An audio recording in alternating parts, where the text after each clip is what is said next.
Alright, hold on a minute. Hello everybody, my YouTube account makes an introduction unnecessary, but I'll delight you with one anyway. I'm Christian Maracle, okay, now you know who I am. Alright, before I begin this video, obviously you know, this is a first.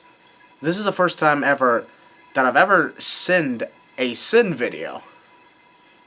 Normally I wouldn't do that, and I'm actually not going to do that after this, but, I was sent a lot of tweets saying there's a guy called BrandSins's who, by the way, I really enjoy his videos. They're awesome in some ways. Yeah. But they say that he created a WWE sin video. I'm like, oh really? Oh, he sinned the company.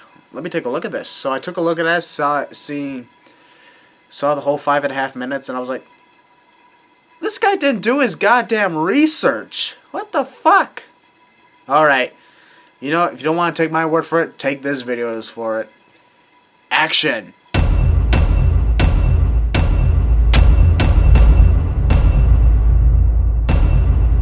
The fact that there is almost a cult-like following for the over-the-top choreographed fighting brand is enough to be the absolute worst. And I'm guessing a cult-like following of the most lazy, non-research points about WWE is considered the absolute best?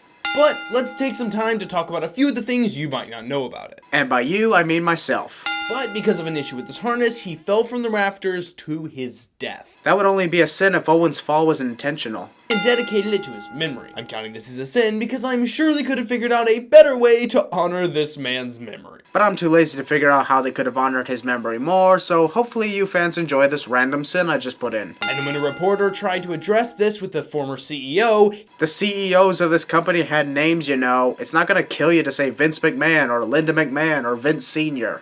Wrestlers in the WWE have had a bad habit of dying young. Also, most of the superstars who died young had died young mainly because of drugs, not from wrestling. It was later discovered that the then CEO was involved in distributing the drugs to the wrestlers. When the news broke, all of America said in unison, "Really? Oh, wouldn't have guessed." How would you know? This is just your personal opinion of how America reacted. Despite the fact that this was definitely happening and probably still happening, the fact that this guy used the word probably pretty much proves that all these points are just his assumption and not actual found research. 2002, the WWE changed their name from the WWF to the WWE. This guy must have forgotten why the WWE changed from WWF to WWE. Did he forget that it was because the World Wildlife Foundation owned the rights to those initials? It wasn't because WWE randomly decided to replace the F with E? The fact that there have been several leaks of scripts for the WWE events does not help their brand's honest image. What, did you expect WWE to go around telling people, what we do is not scripted at all, the entertainment in our name is just coincidence? No, they didn't, so how does that hurt their honest image? About 95% of the WWE universe already knows that these events are scripted. They don't seem to have a problem with that, and the WWE continues to have more fans than you and I will ever have. Script featuring John Cena and Damien Shadow. Who the fuck is Damien Shadow? It's Sandow, you fucking moron. You see, this is more proof that this guy didn't even bother to do his research before going out to send this company. Which gives the show almost as much credibility as ABC's The Bachelor. WWE is much more popular than The Bachelor, sorry. The WWE is notorious for horrendous stories, such as Matt Hardy versus Jeff Hardy and a charred dog collar. Did you even watch that rivalry? That was one of the best storylines of 2009 and had many at the edge of their seat. The fact that you think the storyline is horrendous is because you're not a fan of WWE and did not watch the story from start to finish. Kane and Lita and their lost love child. That storyline was also cool. Piggy James versus Fat Vicky and Fat Chicks? That's not how the story went!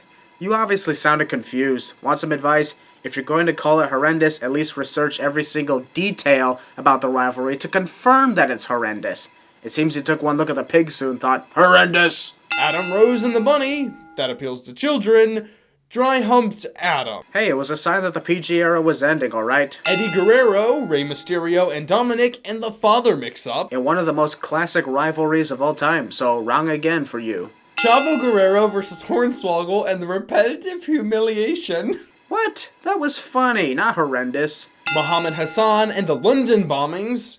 Enough said. That was purely a coincidence. Katie Vick, who Kate killed in a car accident, and he had sex with her dead body. That's actually Triple H wearing a Kane mask. We're producing some of today's most critically acclaimed actors. The Rock, John Cena, and Hulk Hogan. He gives The Rock, John Cena, and Hulk Hogan sins just for being actors, and probably because they are more successful than him. And Beaver Cleavage, which are all names I would expect to hear in a strip club in Mississippi. Hey, isn't that the same place you used to work at before becoming the host of BrandSins's? The Rock made $3.5 million over the course of 3 years, and only made special appearances. He didn't even fight. Except the 5 matches he had against John Cena, CM Punk, The Miz, and R-Truth. Also, people nowadays would pay a lot of money to see superstars like The Rock simply because it's The Rock. It's because they would sell out arenas. Give me a call when you sold out an arena just for making an appearance.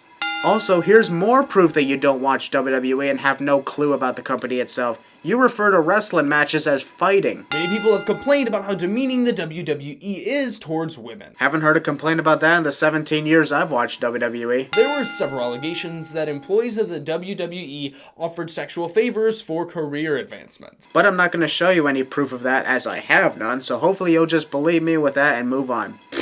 Pat Patterson's assistant and Mel Phillips, the ring announcer, making inappropriate advances on an underage ring boy. Alright, that incident, I'll give that sin to him. But the funny thing is, that may just be the only sin he got right about the WWE. But the funny thing is, everyone in the WWE universe knows about that incident, so it's not a shocking piece of history to us. I'm surprised he hasn't put John Cena as the sentence. Maybe it's because he already experienced that and decided to never return to WWE again. All in all, this video is one of the most non-researched, opinion-filled sin videos I have ever seen. But his other videos are good, I'll give him that. BrandSins's is okay in my opinion, but when he tried to create a WWE sin video, it didn't exactly give the fans what they had hoped for. Good try.